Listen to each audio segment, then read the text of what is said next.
Hi ಎಲ್ಲರಿಗೂ ನೇತ್ರಾವತಿ ಕಿಚನ್ಗೆ ಸ್ವಾಗತ ಸುಸ್ವಾಗತ. ಬನ್ನಿ, ನಾನಿವತ್ತು ಸೂಪರಾಗಿರೋ ಮಸಾಲ ಮಾವಿನಕಾಯಿ ಚಿತ್ರಾನ್ನ ಮಾಡ್ತಾಯಿದ್ದೀನಿ. ತುಂಬ ಟೇಸ್ಟಿಯಾಗಿ ಈಸಿಯಾಗಿ ಮಾಡ್ಕೊಳ್ಬೋದು. ಬನ್ನಿ, ಈ ರೆಸಿಪಿ ಮಾಡೋದಕ್ಕೆ ನಾನೇನೇನೆಲ್ಲ ಇಂಗ್ರೀಡಿಯೆಂಟ್ಸ್ ತೊಗೊಂಡಿದ್ದೀನಿ ನೋಡೋಣ. ಒಂದು ಈರುಳ್ಳಿ ಮತ್ತು ಅಡುಗೆ ಎಣ್ಣೆ ಒಂದು 5-6 ಸ್ಪೂನ್ ತೊಗೊಂಡಿದ್ದೀನಿ. ಖಾರಕ್ಕೆ ತಕ್ಕಷ್ಟು ಹಸಿರು ಮೆಣಸಿನ್ಕಾಯಿ ಮತ್ತು ತೋತಾಪುರಿ ಮಾವಿನಕಾಯಿ, ಗಿಣ್ಣು ಮಾವಿನಕಾಯಿ ಅದನ್ನು ಸಿಪ್ಪೆ ತೆಗೆದು ನೀಟಾಗಿ ತುರಿದಿಟ್ಕೊಂಡಿದ್ದೀನಿ. ರುಚಿಗೆ ತಕ್ಕಷ್ಟು ಉಪ್ಪು, ಒಂದು 1/4 ಟೀ ಸ್ಪೂನು ಅಡುಗೆ ಅರಿಶಿನ ಪೌಡ್ರು, ಅರ್ಧ ಇಂಚು ಶುಂಠಿ, ಒಂದು ಗಡ್ಡೆ ಬೆಳ್ಳುಳ್ಳಿ ಮತ್ತು ಕೊತ್ತಂಬರಿ ಸೊಪ್ಪು, ಪುದೀನ ಸೊಪ್ಪು ಸ್ವಲ್ಪ ತೊಗೊಂಡಿದ್ದೀನಿ.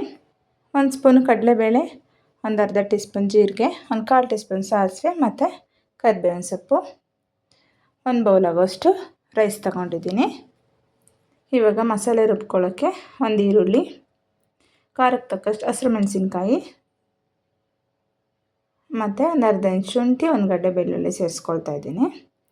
ಮತ್ತು ಕೊತ್ತಂಬರಿ ಸೊಪ್ಪು, ಪುದೀನ ಸೊಪ್ಪು ಎರಡನ್ನೂ ಸೇರಿಸಿ ಇದಕ್ಕೆ ಸ್ವಲ್ಪ ಕೂಡ ನೀರೇನು ಹಾಕೋದು ಬೇಡ, ಯಾಕಂದರೆ ಈರುಳ್ಳಿ ಸ್ವಲ್ಪ ನೀರಿರುತ್ತೆ, ಅಷ್ಟೇ ಸಾಕು. ನಮಗೆ ಸ್ವಲ್ಪ ತರ್ತರಿಯಾಗಿ ಇದನ್ನು ರುಬ್ಬಿ ರೆಡಿ ಮಾಡ್ಕೊಳ್ಳೋಣ. ಫುಲ್ ಸಣ್ಣಗೆ ಬೇಡ, ಸ್ವಲ್ಪ ತರ್ತರಿ ಥರ ಮಾಡಿಕೊಂಡ್ರೆ ಸಾಕಾಗತ್ತೆ. ಓಕೆ, ಇವಾಗ ಒಂದು ಬಾಣಲಿ ಇಟ್ಕೊಂಡು ಬಾಣಲಿ ಬಿಸಿ ಆದಮೇಲೆ ಒಂದು 5 ಸ್ಪೂನ್ ಎಣ್ಣೆ ಹಾಕ್ಕೊಳ್ಳೋಣ. ಎಣ್ಣೆ ಚೆನ್ನಾಗಿ ಬಿಸಿ ಆದಮೇಲೆ ಸಾಸಿವೆ, ಕಡಲೆಬೇಳೆ, ಜೀರಿಗೆ ಹಾಕ್ಕೊಂಡು ಚೆನ್ನಾಗಿ ಫ್ರೈ ಮಾಡ್ಕೊಳ್ಳೋಣ.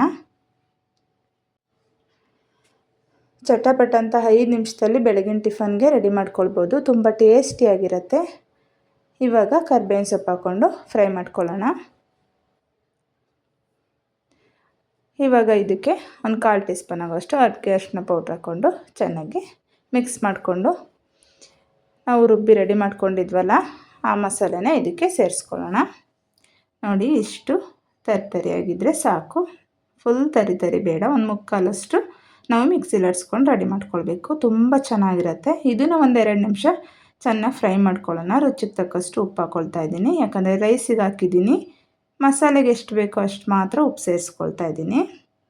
ಇದನ್ನು ಒಂದು 2 ನಿಮಿಷ ಹಸಿ ಸ್ಮೆಲ್ಲೆಲ್ಲ ಹೋಗೋವರೆಗೂ ನಾವು ಚೆನ್ನಾಗಿ ಫ್ರೈ ಮಾಡ್ಕೊಳ್ಬೇಕು. ಈ ರೀತಿ ಇವಾಗ ಚೆನ್ನಾಗಿ ಫ್ರೈ ಆಗಿದೆ. ಇವಾಗ ಇದಕ್ಕೆ ಅನ್ನ ಸೇರಿಸ್ಕೊಳ್ತಾ ಇದ್ದೀನಿ. ನೋಡಿ, ಅನ್ನ ಈ ರೀತಿ ಉದ್ರುದ್ರಾಗಿರಬೇಕು. ಅನ್ನ ಚೆನ್ನಾಗಿ ಮಸಾಲೆ ಜೊತೆ ಚೆನ್ನಾಗಿ ಮಿಕ್ಸ್ ಮಾಡ್ಕೊಳ್ಬೇಕು. ಇದಕ್ಕೆ ನಾನು ನಿಂಬೆಹಣ್ಣು ಹಾಕಿಲ್ಲ, ಯಾಕಂದರೆ ಮಾವಿನಕಾಯಿ ಹುಳಿಯಾಗಿರುತ್ತೆ. ಹಾಗಾಗಿ ನೋಡಿ, ಸೂಪರಾಗಿರೋ ಮಸಾಲೆ ಮಾವಿನಕಾಯಿ ಚಿತ್ರಾನ್ನ ರೆಡಿ ಆಯಿತು. ಟೇಸ್ಟ್ ಅಂತೂ ಸೂಪರಾಗಿರುತ್ತೆ. ನೀವೊಂದು ಸಲ ಟ್ರೈ ಮಾಡಿ. ಈ ರೆಸಿಪಿ ನಿಮಗೆಲ್ಲ ಇಷ್ಟ ಆಗಿದ್ರೆ ಪ್ಲೀಸ್ ನನ್ನ ಚಾನಲ್ ಸಬ್ಸ್ಕ್ರೈಬ್ ಮಾಡಿಕೊಂಡು ಸಪೋರ್ಟ್ ಮಾಡಿ. ನಿಮ್ಮೆಲ್ಲರ ಸಹಕಾರ ಕೊನೆವರೆಗೂ ಹೀಗೆ ಇರಲಿ.